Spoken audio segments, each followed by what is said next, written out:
This morning we are on Sermon 8 of our 9-part series on the road to Emmaus.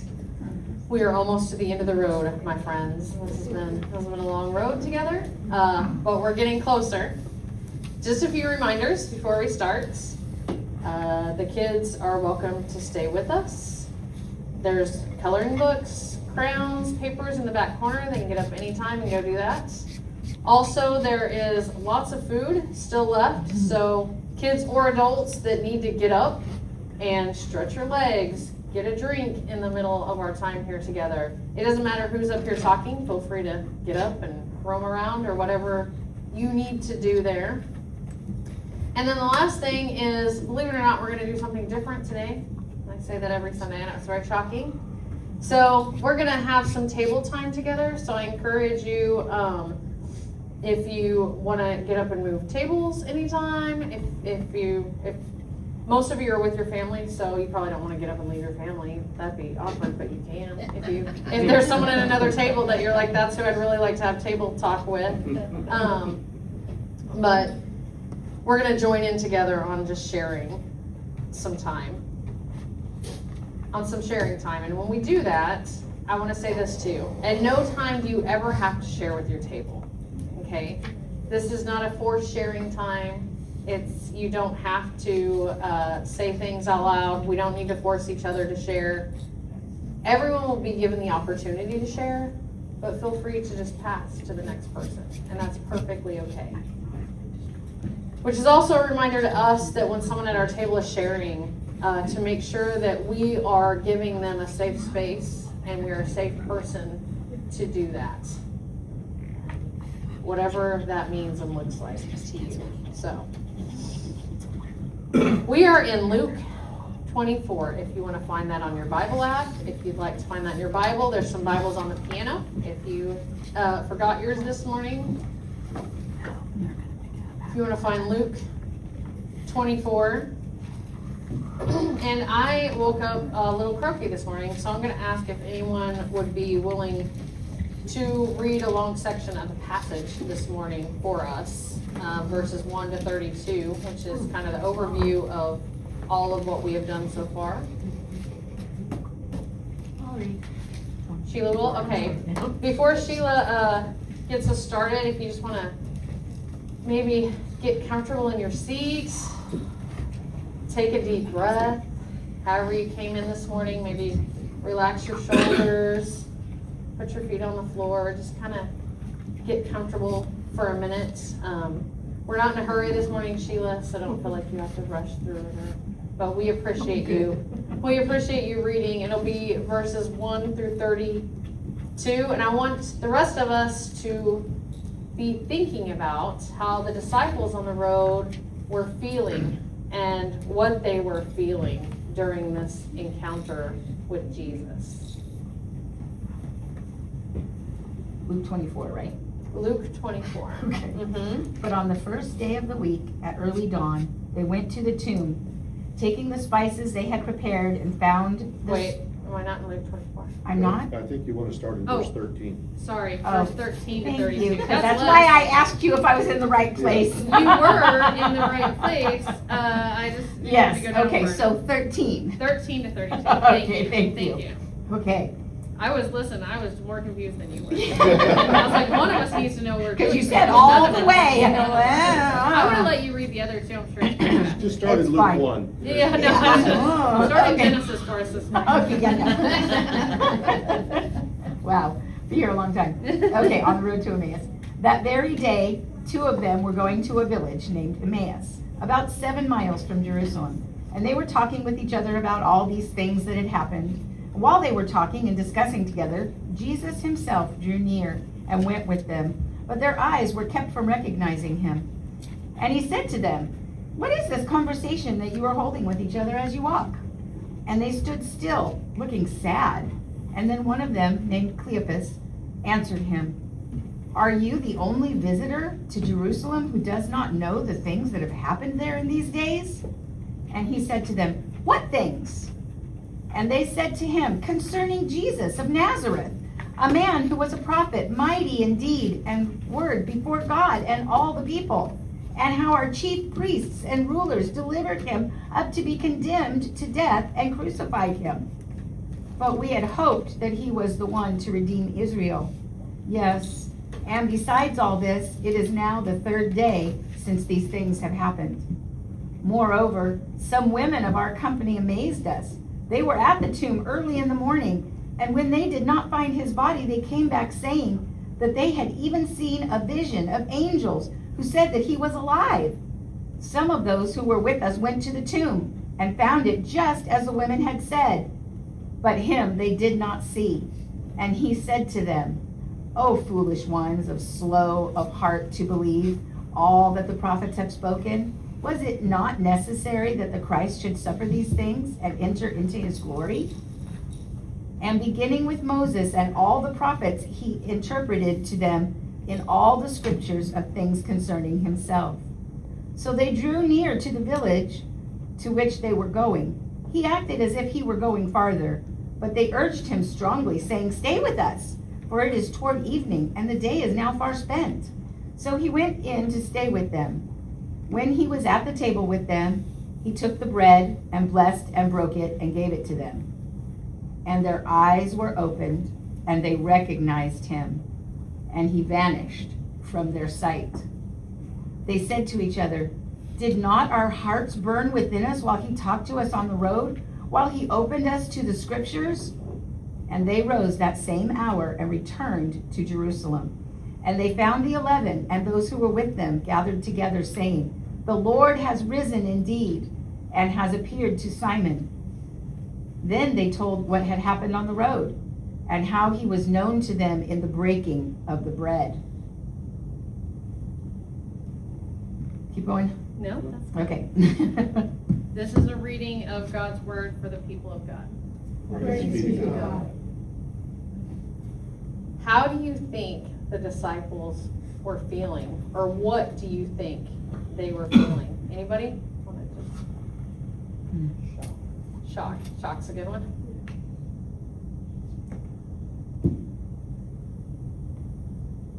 Maybe how did this person know all of this so Mm-hmm. intimately? Yeah, before they realized it was Jesus.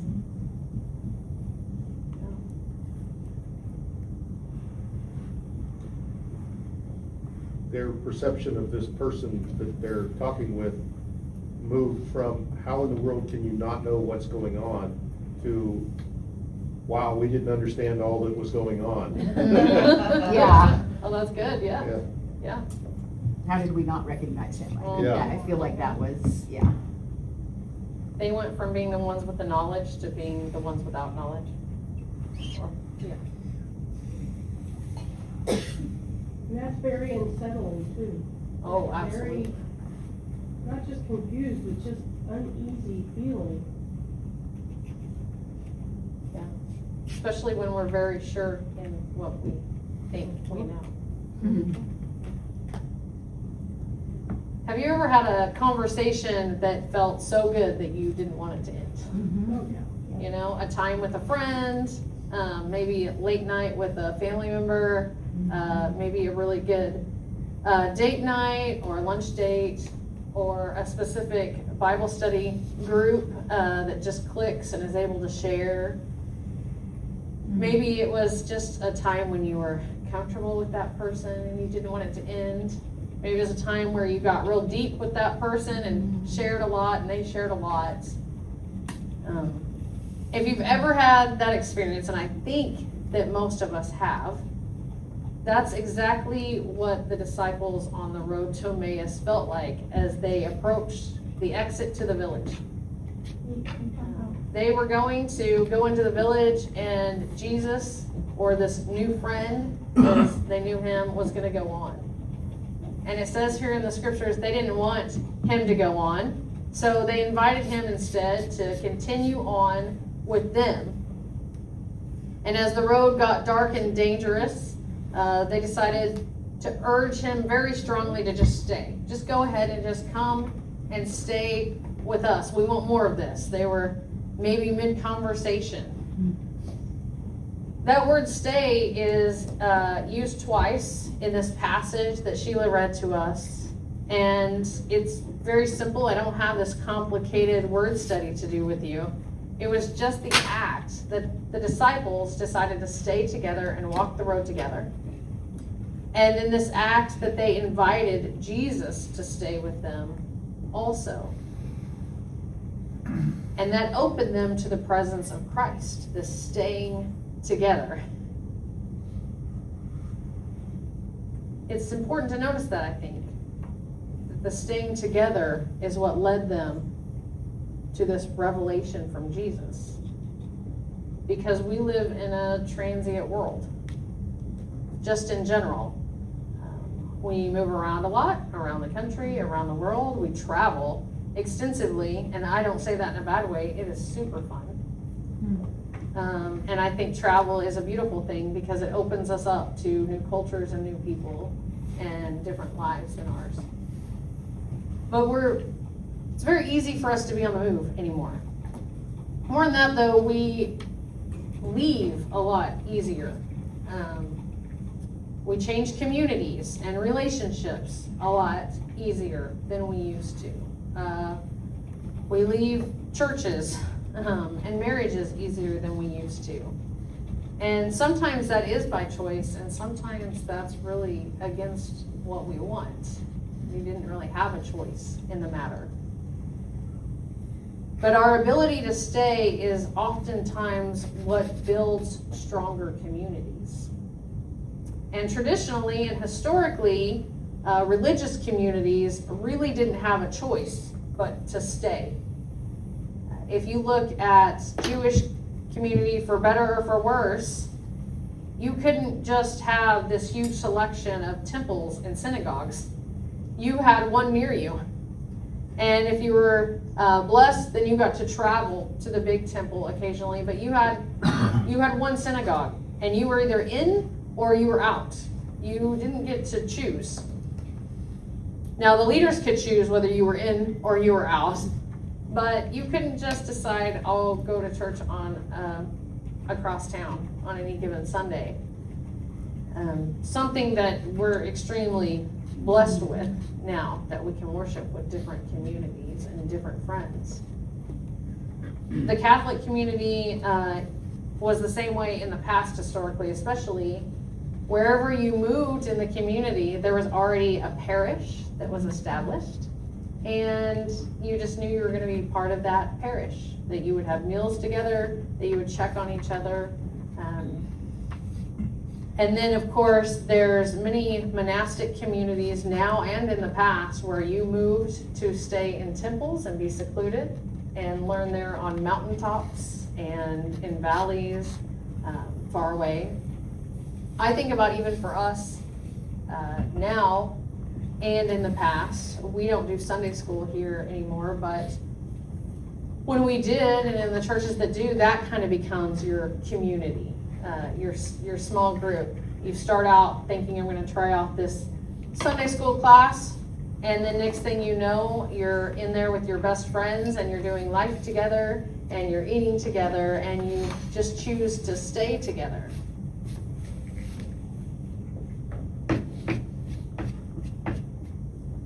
The point of that is that these stronger communities, at the heart of them, if you look at the very, very strong communities, stability and staying is at the heart of it. Because the longer we are with someone in relationship, the more we come to know them. Through crisis together, through hard times, through visiting, through sharing, right? And Brian Taylor, he is a priest. He says it this way: staying is one way of placing our life in the hands of God and assuming that our transformation is going to take place in the community that God has given us. Now, I want to stop for a minute and say that's not to say that we are stuck forever in one place, or that we cannot be led to move ever. But we can recognize that God does and can work toward our transformation and the transformation of others in the community that we are currently in right now.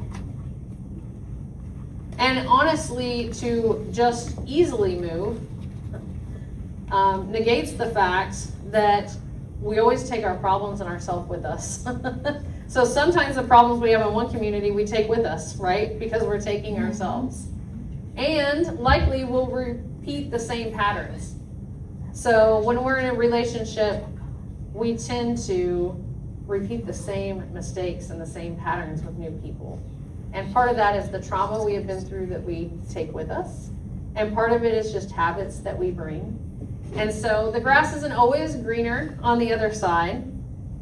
And faithfulness in many ways forces us to work on these things together if we're willing and able to grow. Again, not talking about abusive relationships.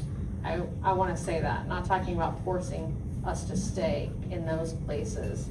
But recognizing that where we are right now and the relationships we're at in this moment, God is working in and can work in them.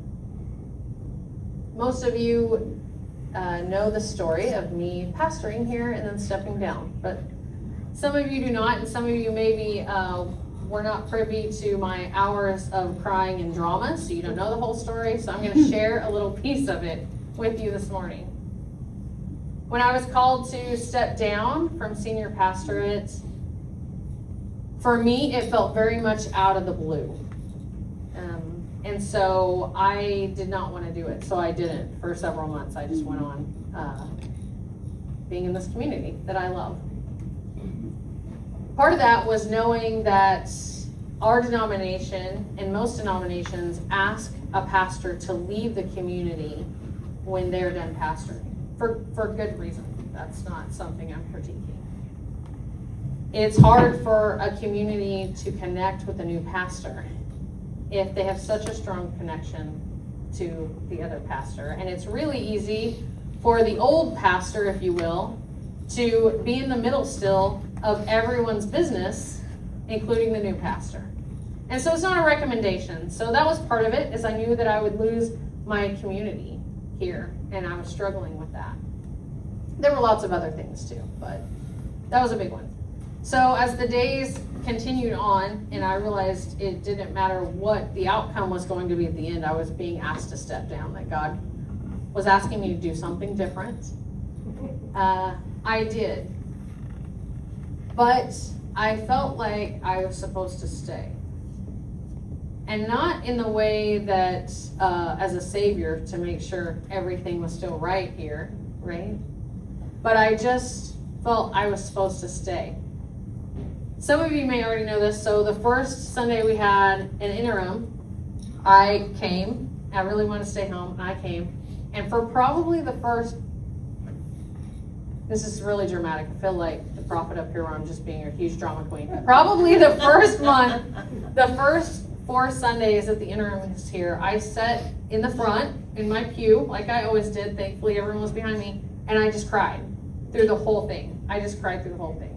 And not even, I didn't even have a reason. I was just overwhelmed with whatever this transition was that was happening.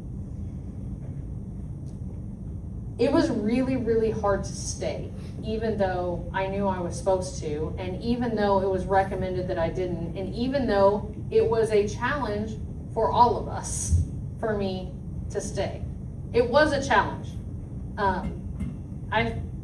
I felt and heard from you that I was very welcome here and you wanted me to stay. But also it was a challenge for us to figure out what that looks like together. And I think about that now in hindsight, right? I can look back 5 years now. And I look at everything I would have missed if I wouldn't have stayed when God asked me to stay. I see the friendships for all of us. The healing that I personally was able to go through, partly just personal growth, but also my friendship with Ron and Lynette, and the way that they were able to help my family heal, and we were able to help each other heal in many ways as we had meals together at our home. I look at the ways that we grew as a congregation and just doing that something different and recognizing how staying together, even though it's hard and confusing and we don't know what that's going to look like, how much stronger we are by doing that. I'm thankful for this new calling space that I have now that I wouldn't have had or wouldn't have had by this method if I hadn't have stayed. We learned to stay together even when it was uncomfortable, and it was many times. Even this moment I wouldn't have together with you if we had not stayed in our community together. I look at the gift that Pastor Ron and Lynette are to our church and how we might have missed that if we hadn't have all stayed and welcomed them together. I would have missed so much without that obedience and willingness to be uncomfortable. But that took commitment on all of our parts and intentionality. And Ruth Haley Barton says, meeting one's obligations with a minimum of commitment may seem like freedom, but it enslaves us to what is fleeting. I think so many times how much easier it would have been for me to just move to a new church because I wouldn't have had obligations. I could have just started over new in a pew somewhere, right? Same thing for each of you. When we were going through interims and calling of pastors and no one was sure what was going to happen, it would have been easier to just go set, there's some great churches, we're not the only one. It would have been easier to just go sit in a pew somewhere, and not have to worry about all of this commitment and uncomfortableness and hardship. But she says, ultimately, the vow of stability is a vow of stability to God.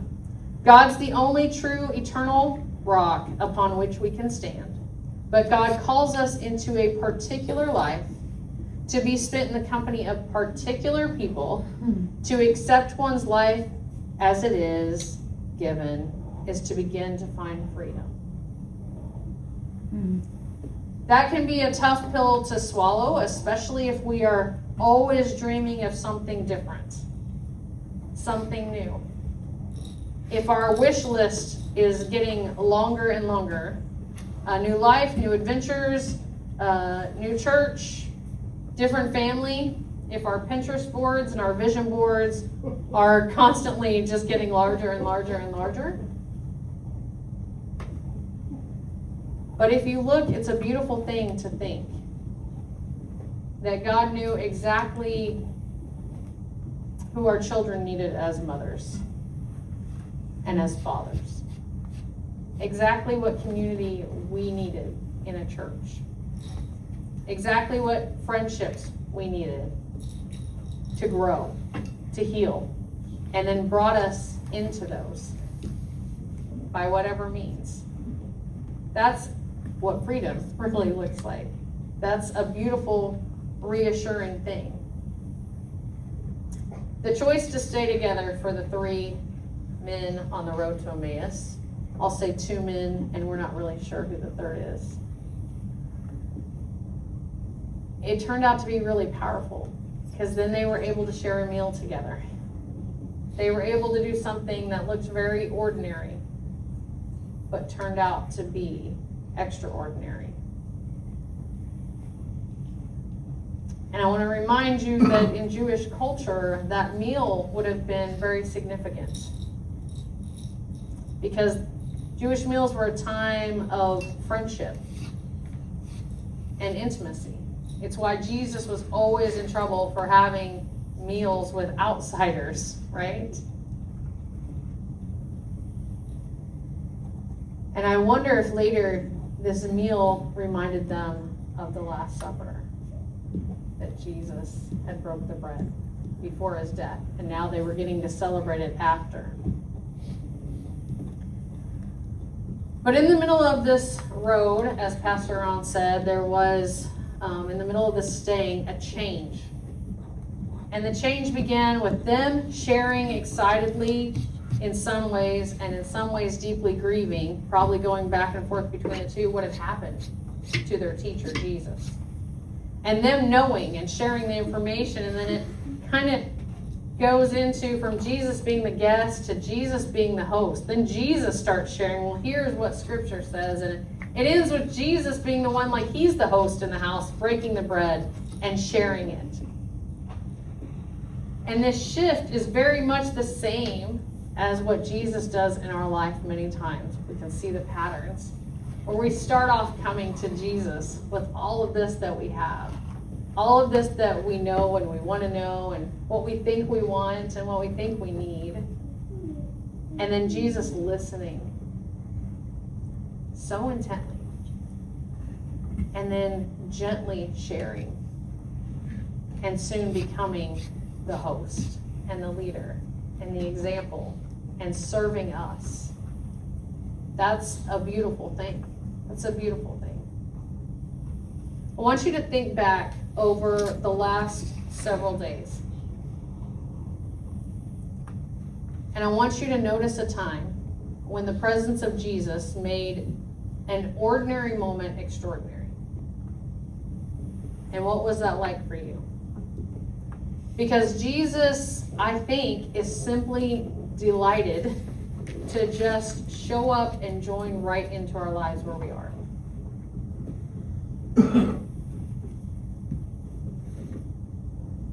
Can you think of a time in the last few days where you can notice Jesus joining in right where you are? I want us to learn to recognize the presence of Christ in our life. I want us to begin to learn discernment together. Ignatius talks about finding discernment in two areas, okay? It's usually either in contentment, okay? That's one, moments of contentment, or moments of desolation. And we can find the Spirit of God and Christ working in both of those. But discernment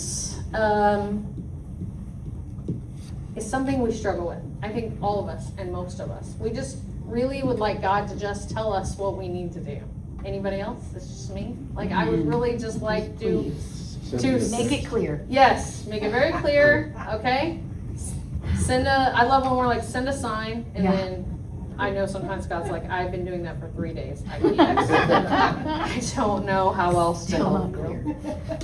Pastor Larry Hall used to talk about a time where he was praying for a sign, struggling, and then he ended up in the hospital for like 3 days. We had plenty of time to see the signs, and he said God finally just had to knock me down because I wasn't seeing any of it. I think it's something that we all struggle with because we want to be obedient many times. We're just not sure what that looks like. And discernment is oftentimes seen as this ability to distinguish between what's good, right? That's which is from God and moves us toward God. And that which is evil, which is not from God and draws us away from God. And that comes to us in many fashions. One, it is definitely a mark of Christian maturity. It comes with staying with Jesus for a long while. We grow into it, being able to distinguish between this good and evil. But it's also a spiritual gift. There are some among us that are gifted in discernment. So that may sound discouraging to us that do not have the gift of discernment and struggle all the time. But it's actually not, because it means we can learn from those among us that do have that gift. That we can consult them, befriend them, visit with them, have them speak into our lives. So it's something that we're gifted, but also something we can grow into. Discernment's also a habit.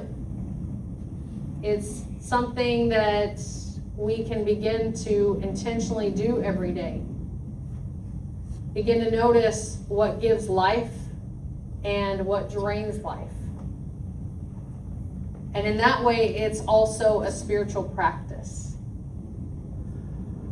And we're going to do a little bit of that together here in a minute, where we set and practice discernment with the Spirit.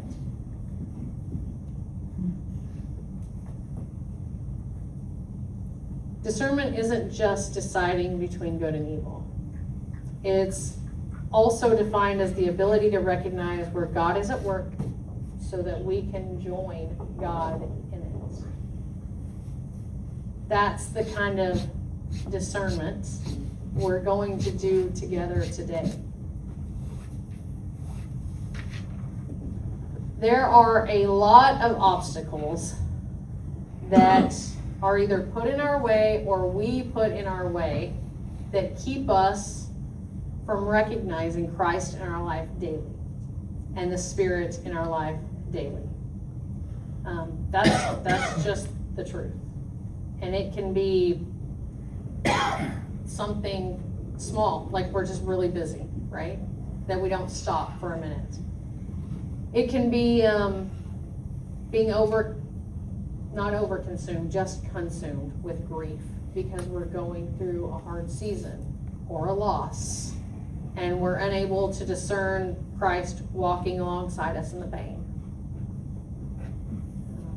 We can give up to cynicism, or we have just become so jaded, and in some ways rightly so, because we've been hurt so badly that we just fall into this cynicism. And it's hard for us to see where God is presently at work in our lives. We can become foolish, like the disciples on the road to Emmaus, just never seeking anything more than what we set in. We can become distracted with other voices. I want to be careful when I say that none of this is a critique or to shame us at all. It's partly our human nature. And it's not something I believe, these distractions, that God shames us about either. And he didn't for the disciples on the road to Emmaus. He just came alongside them and joined in where they were. And I wonder which obstacles regularly prevent you from responding to Christ in your life.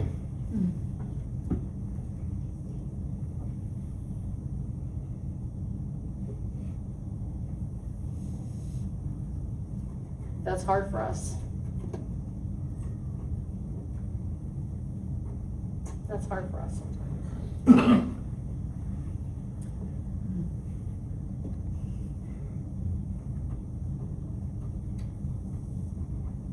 The gift that we can give each other today is to sit in some discernment. Not as a shaming. I'm actually going to suggest that if you start feeling deep shame at your table, God does convict us, obviously, but I would even suggest today, if when we're sitting in our quiet time with God here in a moment, if you're feeling overwhelming shame, to maybe ask God if that's from the Spirit, and if not, to help you let it go. Because our time here isn't to spend in the next few minutes quietly asking God everything we did wrong, but instead to help us recognize the beauty in what he is already doing. Not what we can do right for the future, but recognizing and discerning where he's already been at work in our lives, even in the recent. So, if you want to move tables so that you are at a table where you can visit, if you don't feel like you are now, or there are these papers on your table, You don't have to have it because I'm gonna read it out loud, but you're welcome to take one of these home with you later so that you can have the spiritual practice of discernment maybe at home. If you don't have one, I can make more after. We're gonna start by just taking a breath.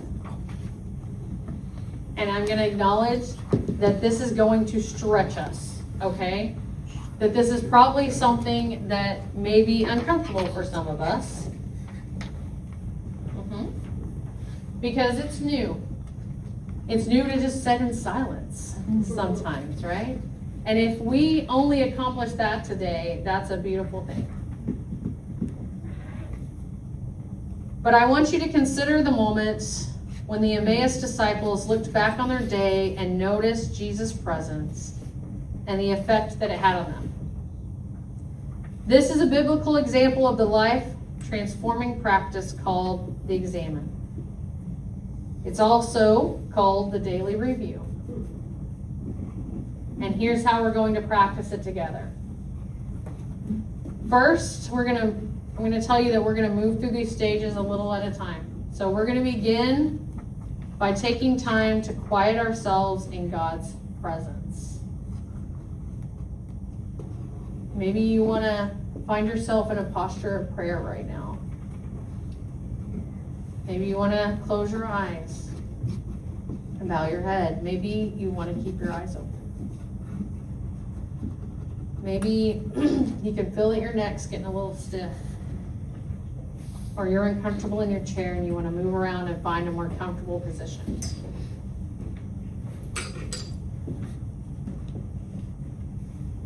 Maybe you need to take a few deep breaths until we move on to the next section. Letting your body relax in and holding it and out.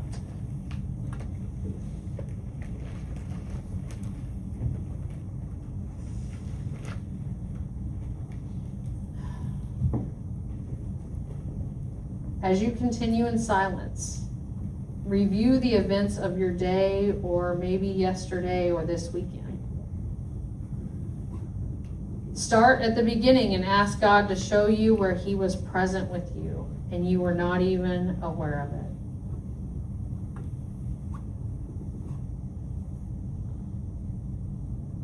it. Move through the different aspects of your day. You're waking up, showering, eating, commuting on a train or a bus, walking, driving.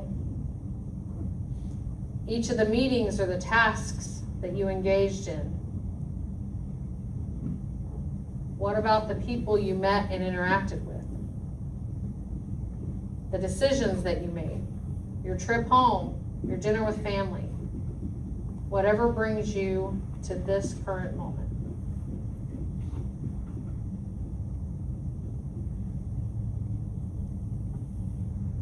Notice moments of gratitude, moments of love, moments of peace, of guidance, authenticity, protection, or wisdom that seem to come from beyond yourself. Notice when you felt that Jesus was near to you in some special way. These are experiences of consolation, and we thank God for them. But notice moments of desolation as well. Moments that felt empty, confusing, stressful, draining, unworkable, impossible, frustrating. Moments when you are not your best self and you felt disconnected from God. Notice that without judging. And if God felt absent, ask Him to show you evidence of His presence. And if the source of desolation is something that you have control over, then ask God what it would look like to choose life next time. If there's an area that you know you were sinful or in which you fell short of Christ-likeness, confess it now and receive God's forgiveness and ask for God's help moving forward.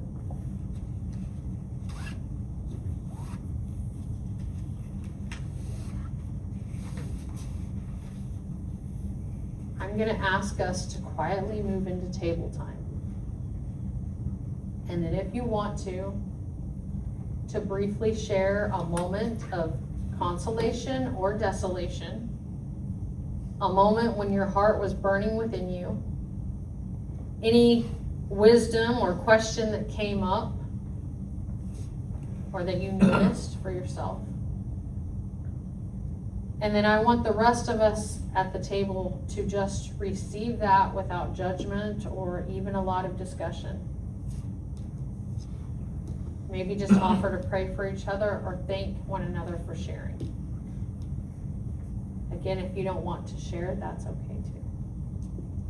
But let's move into opening our eyes and maybe sharing with our table just things now that we've noticed about God at work in the last few days or even the last week.